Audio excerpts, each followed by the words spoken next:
gente querida que nos assiste aqui no nosso canal Momento Lobo da Costa. É um prazer estar de novo com vocês, falando e acompanhado da nossa pintura maravilhosa aqui do Mário Campelo, que é o Lobo da Costa, e também da Elvira, né, que também é uma pintura do nosso amigo, poeta e pintor Mário Campelo. Então, para nós é sempre muito, muito bom estarmos aqui para dialogar com vocês e apontarmos algumas coisas da vida do lobo ou das circunstâncias em que o lobo se encontrava, ou da história daquele momento, enfim, ou também dos nossos saraus, das coisas que a gente faz em homenagem ao nosso Francisco Lobo da Costa. Então são vários eventos, são saraus, jantares, etc., em que nós nos encontraremos aqui pelo canal. Se você quer ver alguma coisa, você pode pedir, que nós faremos, né? Certamente. Então, para o episódio de hoje, nós vamos ver, tem um título bonito, que é Lobo da Costa, a obra que reflete a vida. E é isso mesmo. Nós vamos ver que o nosso Francisco Lobo da Costa, vivendo, tendo fatos durante sua existência, e isso ele refletia na sua obra, né? A obra do Francisco Lobo da Costa era uma reflexão da própria vida. Não podemos dizer que todas as obras do Francisco são reflexos da sua própria existência. Não, aí já é demais. Mas várias obras refletem momentos da existência do nosso Francisco. Então, para fazermos isso, nós vamos contar com a interpretação maravilhosa do nosso querido diretor e produtor, tenor, professor João Ferreira Filho. Então, ele vai, quando eu falar num fato da obra do Francisco, eu vou citar a poesia e ele vai ler para vocês, ou interpretar parte, não toda a poesia, porque senão o nosso episódio será um episódio de 3 horas, não, se forem todas as poesias integralmente. Mas só uma estrofe ou uma estrofe e meia, onde mostra que o fato está refletido naquela sua obra. Então, eu queria explicar para vocês saberem. Então, começando com o lobo já trabalhador, né? O lobo trabalhador é aquele que a partir dos 14 anos já trabalha no telégrafo, trabalha num cartório, né? E depois dali, com 16 anos, ele passa a viver como jornalista que realmente é, produzindo textos, criando outros textos e também produzindo obras literárias, que ele sempre fez e muito bem. Vocês sabem que o nosso Francisco, ele não foi apenas poeta, ele também foi prosador, né? E na prosa ele fez romance, o romance Espinhos d'Alma é um romance pequeno, mas é um romance. Ele também versou pelo lado da dramaturgia, com o Filho das Ondas, que a gente já colocou, né? Que é uma dramaturgia bem legal. E também há pouco tempo a gente falou numa outra peça teatral inédita, que é o 27 de janeiro, Os Blancos, em Jaguarão. São peças teatrais que nos chegaram. E havia outras que, infelizmente, não nos chegaram, se perderam, porque foram publicados em jornais, e eu mesma que pesquisei bastante em vários locais, várias bibliotecas, não só de Pelotas, de outros lugares também, até em Montevidéu encontrei alguma coisa. Então, infelizmente, algumas obras que ali o Lobo publicou estavam no jornal, por exemplo, 11 de junho, estavam sem a folha, né? Infelizmente isso acontece. E aí tu não consegue ler ali o texto publicado, porque alguém rasgou a folha e levou só para si, né?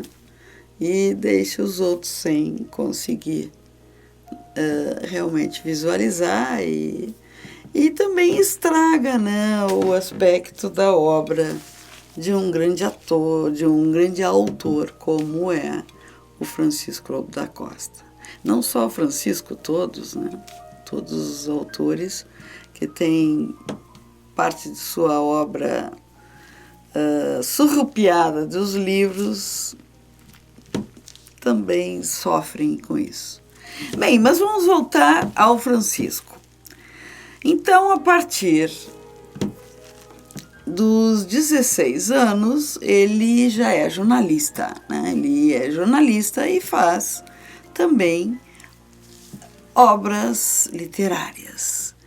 E os seus poemas, especialmente os seus poemas, mas as suas obras também refletem, e eu já falei isso em outros episódios, né? Por exemplo, no Filho das Ondas, a Elvira, né, é uma pessoa sofredora e tem o nome dela, né, e não consegue ficar com a personagem principal, que era o Filho das Ondas, né, que eles se amavam tal, mas não conseguiram ficar juntos. Isso também é uma prova de que o fato, a vida, né, a vida do Francisco, ele a reflete nas suas obras. Bem, então, seguindo o aspecto poesia, hoje a gente vai mais trabalhar com a poesia.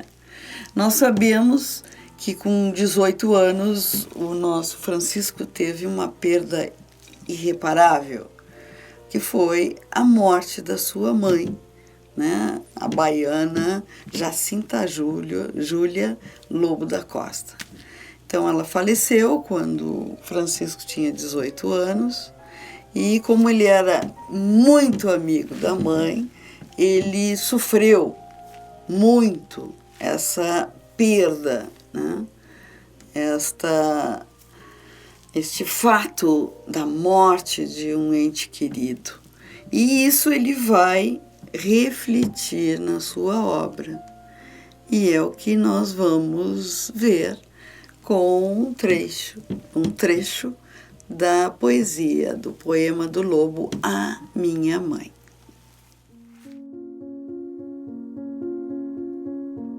Ó Deus, eu curvo a fronte fulminada pelo fatal relâmpago da morte que me levou esse bem. Mas choro e sofro e sinto que não vivo. Deus, julgai minha dor, sou pobre órfão. Vós tendes vossa mãe, a minha mãe. Lucubrações. Então, ali vocês viram que ele fala, né? Esse poema está, A Minha Mãe, está no livro Lucubrações, que ele publicou quando estava em São Paulo, né? E é um livro muito bonito, infelizmente poucos têm este volume de elucubrações. Em Porto Alegre eu tive a oportunidade de folhear, né, a primeira edição e única edição do Elucubrações na biblioteca do nosso grande amigo e também loubiano, que era o Júlio Petersen. Infelizmente ele já não se encontra mais entre nós. E seguindo então, um outro fato muito marcante no Lobo da Costa é a sua infância, porque como criança ele foi extremamente feliz, né? Ele tinha tudo o que queria, estudava, pai, mãe, irmãos, todos, a família era muito bonita, unida, e isso ele reflete também na sua obra. E uma referência bem interessante é a poesia, que vai ser lida agora um trecho, que é A Beira-Mar. Meia-noite bateu, lembro-me agora do passado feliz. Tenho saudade do tempo que vivi e que não volta. Minha mãe, minha casa, os meus folguedos. A beira-mar, Auras do Sul. A experiência com o amor ele vai ter, especialmente com a Elvira, né? Ele frequentava a casa da família Arruda, que a Elvira, o nome da Elvira vocês já sabem, que é Saturnina Elvira de Arruda, que era uma família rica em Pelotas, que eles tinham inclusive 2 casarões muito lindos, um perto de onde é agora o nosso IFSU, Campos Pelotas. Esse seria um casarão de veraneio, porque ali onde nós temos o Pop Center seria onde estaria o canal de Santa Bárbara, né? Aquilo foi aterrado e ficou aquela ponte que nós vemos que é uma ponte seca, porque ali passava Santa Bárbara e na época, no século XIX, o Santa Bárbara era limpo, não tinha problemas de odores, etc., né? Isso numa das palestras que eu conversei há mais tempo, estava o nosso amigo, né, que é o Aldir Chilé, meu professor de Direito, e que eu muito admirava, e não só pelo lado dele de Direito, mas também pelo seu lado literata, né? Ele gostava do Lobo da Costa, mas gostava mais do João Simões Lopes Neto, era simoniano. Então ele fez uma observação, mas como uma praia ali no canal Santa Bárbara, com esse cheiro horroroso? Eu disse, não. Nessa época, século XIX, ali era um local limpo, onde tomavam banho e tinham, assim, as pessoas possuíam casas de veraneio naquela zona ali, né? E isso ele vai retratar o nosso Francisco, que é um aspecto da vida dele, numa obra que é o romance, né, Espinhos d'Alma. Esse romance começa com um cachorro, né, do Ângelo, que é a personagem principal, que a gente poderia dizer que é o próprio Francisco, né? E que ele tá ali tomando um bronzeado, etc., e vê que acontece um início de afogamento da outra personagem principal, que é a Cândida. Ali não é a Elvira, é a Cândida. Cândida porque ela é doce, candura, né? Etc. Então, o cachorro dele, o gaúcho, que vai, pula e salva a Cândida de um afogamento. Porque se sabe que ali havia, em algumas partes do Santa Bárbara, alguns buracos, e foi o que ele explorou na sua obra, no seu romance Espinhos d'Alma. Então aí também temos, né, o quê? A vida, né, a vida sendo refletida na obra do Francisco. Mas vamos seguir com a nossa poesia, né? A experiência, então, com o amor vai ser muito bem refletida na poesia do Francisco. Ele tem uma poesia linda que fala e escuta a Elvira, ele dedica a Elvira, e que ali ele é muito romântico, né? E são trechos dessa poesia que nós vamos ouvir.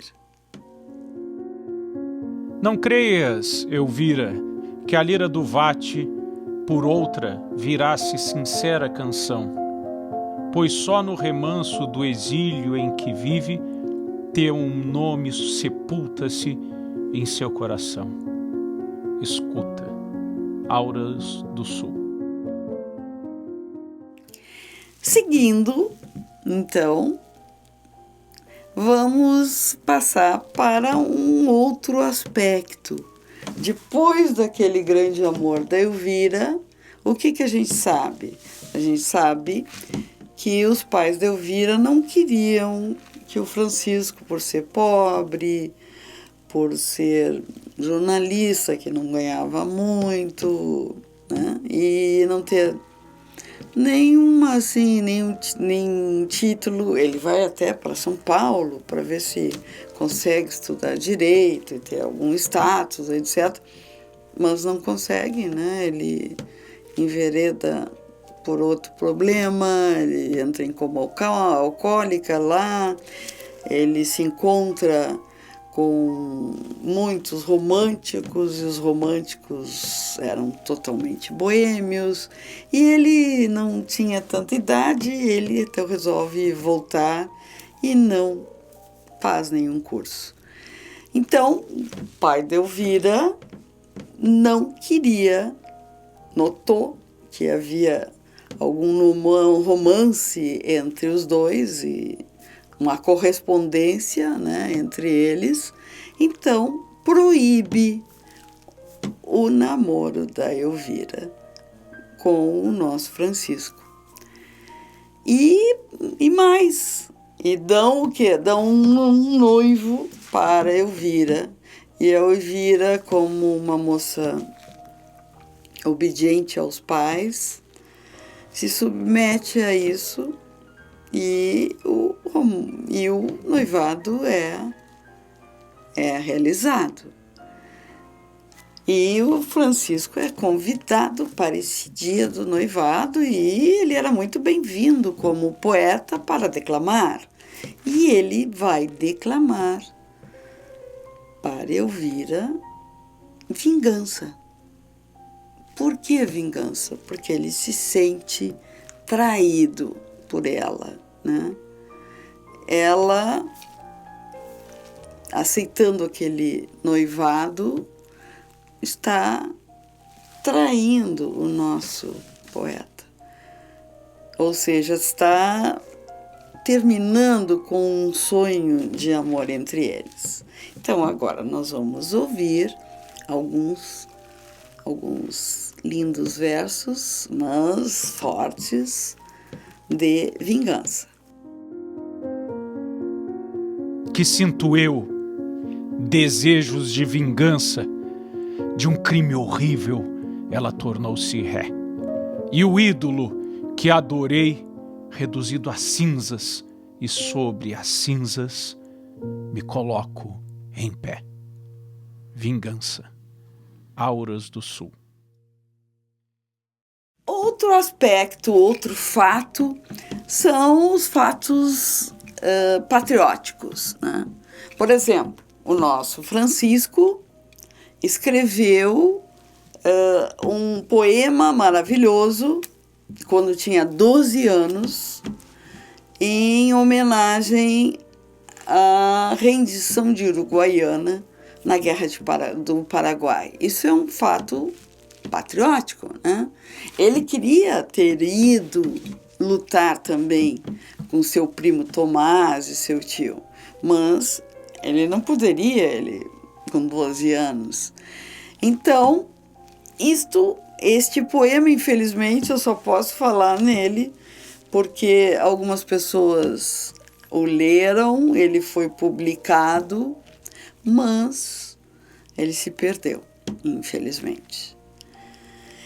Então, um outro fato importante que o nosso Francisco também faz, né, é com relação à abolição da escravatura.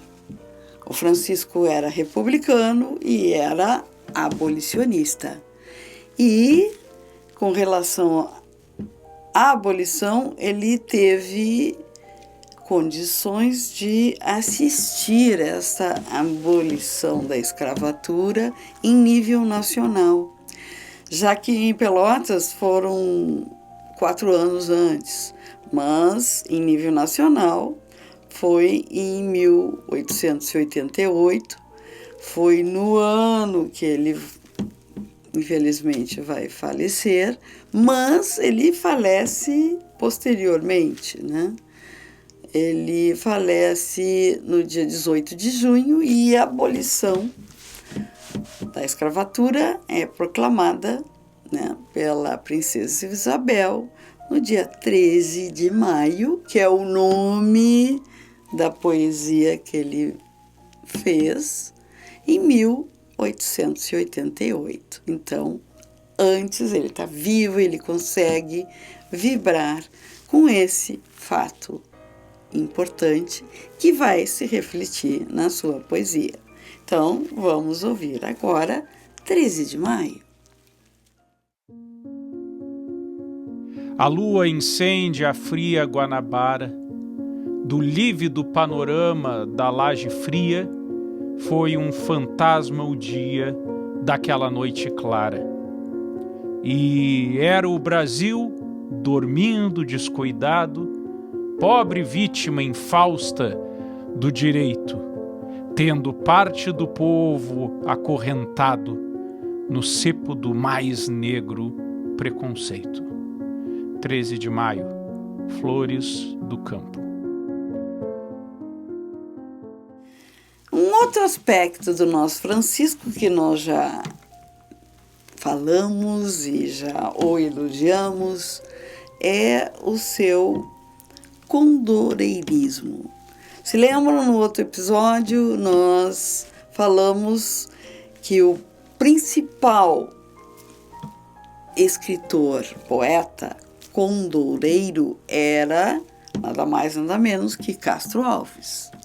E que o segundo importante em nível de Brasil, não é Rio Grande do Sul, Pelotas, em nível de Brasil, era o nosso Francisco Lobo da Costa. Então, por que ele é condoreiro? Porque todos os poetas condoreiros são aqueles que nem o condor, né, voam muito alto. O condor é uma ave de rapina aqui da nossa América do Sul e que voa além dos Andes, né? Então, o voo é alto e o objetivo do poeta condoreiro também é muito, muito alto. Então, um dos objetivos do nosso poeta Lobo da Costa, no aspecto de poesia social, condoreira, era a igualdade das classes, a igualdade das pessoas, né? E isso ele vai reclamar, vai criticar numa poesia intitulada Império Livre. Sagre à musa da pátria uma epopeia, a queda do terrível preconceito deste povo que, enfim, só se proclama ser escravo da lei e do direito. Império Livre. Dispersas. Bem, seguindo então com A Vida é Refletida na Sua Obra, nós podemos dizer que ele vai sentir a tristeza de saber que realmente o seu grande amor está totalmente perdido.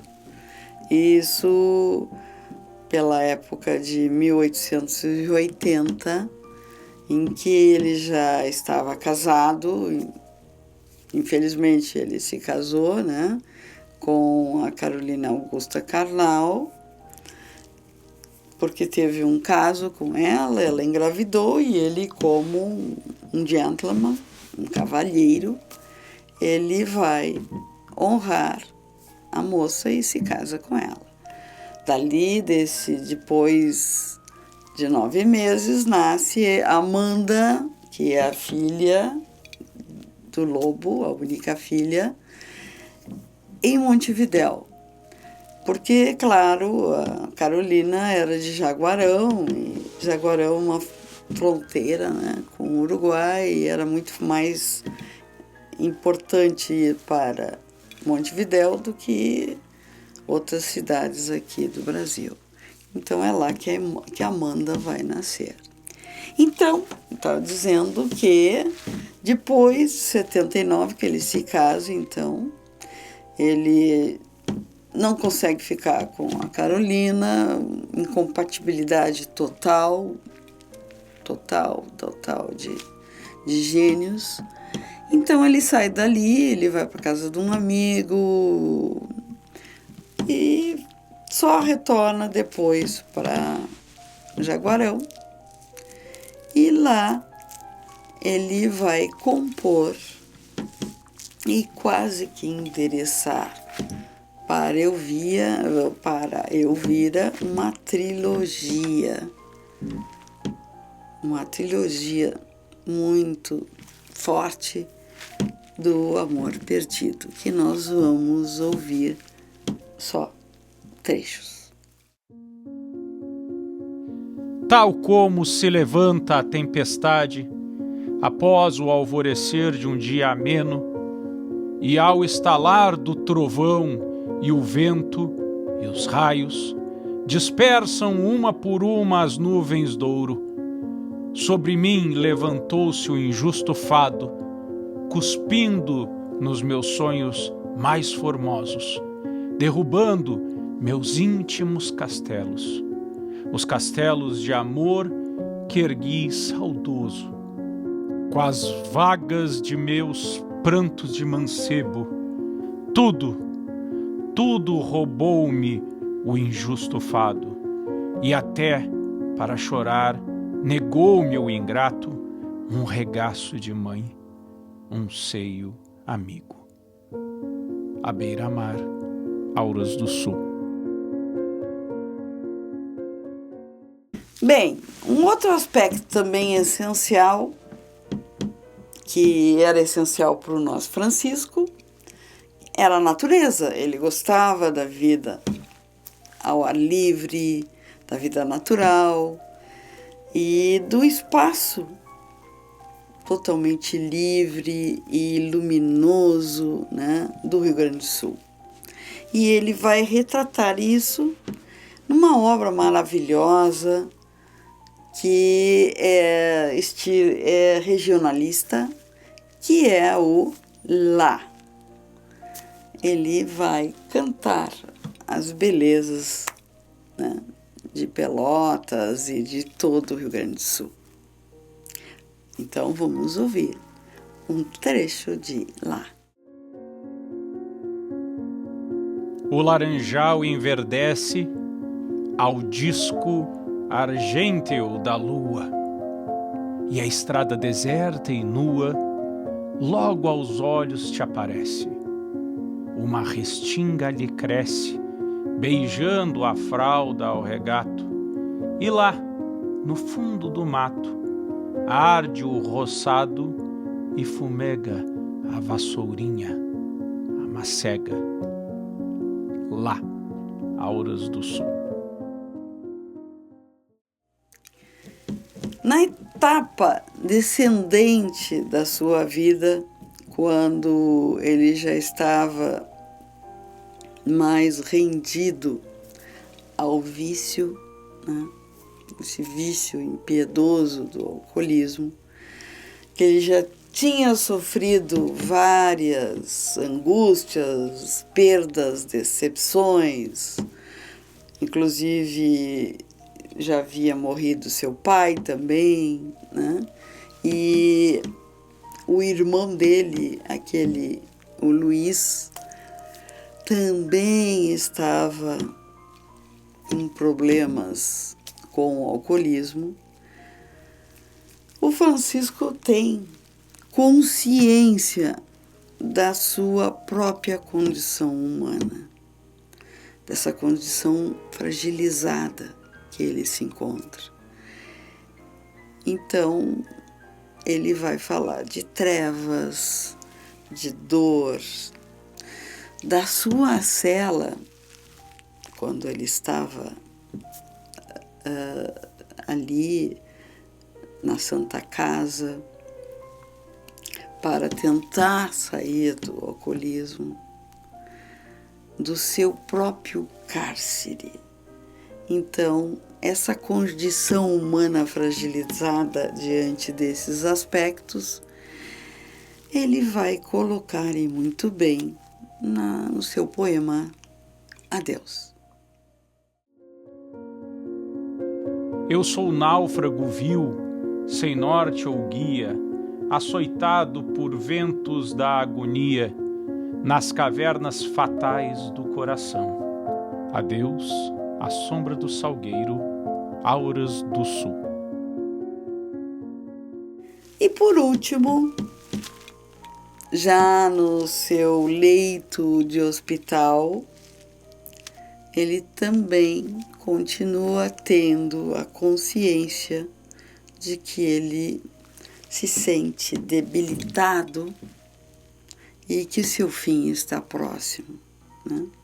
E isso o atormenta muito, a ponto dele dizer isso, que só estão faltando alguns meses ou anos do seu fim.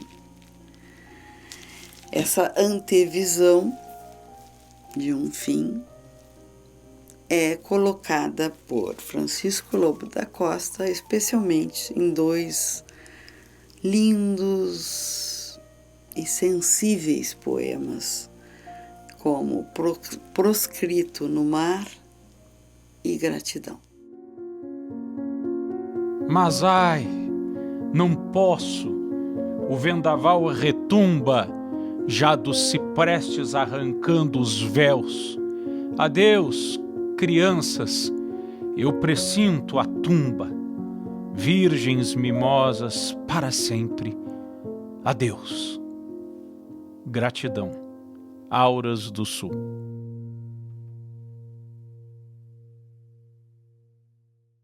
Então, gostaram do nosso episódio de hoje? Ele estava diferente, né? Contamos com a interpretação maravilhosa do nosso querido João Ferreira Filho e com as poesias ótimas do nosso Francisco Lobo da Costa, né? E não só poesias, nós vimos que não é só apenas na poesia que os fatos da sua vida são refletidos. esses fatos também são refletidos na sua prosa, e como eu já falei. Bem, então, por hoje ficamos por aqui. Gostaria que vocês dessem o seu like, comentassem se quiserem. Para nós é sempre ótimo de ver algum comentário. Sugiram o que quiserem que a gente poderá fazer. E não se esqueçam de se inscrever no canal se não são inscritos ainda. Então, obrigada pela atenção, é sempre maravilhoso conversar com vocês e até um próximo episódio. Beijão!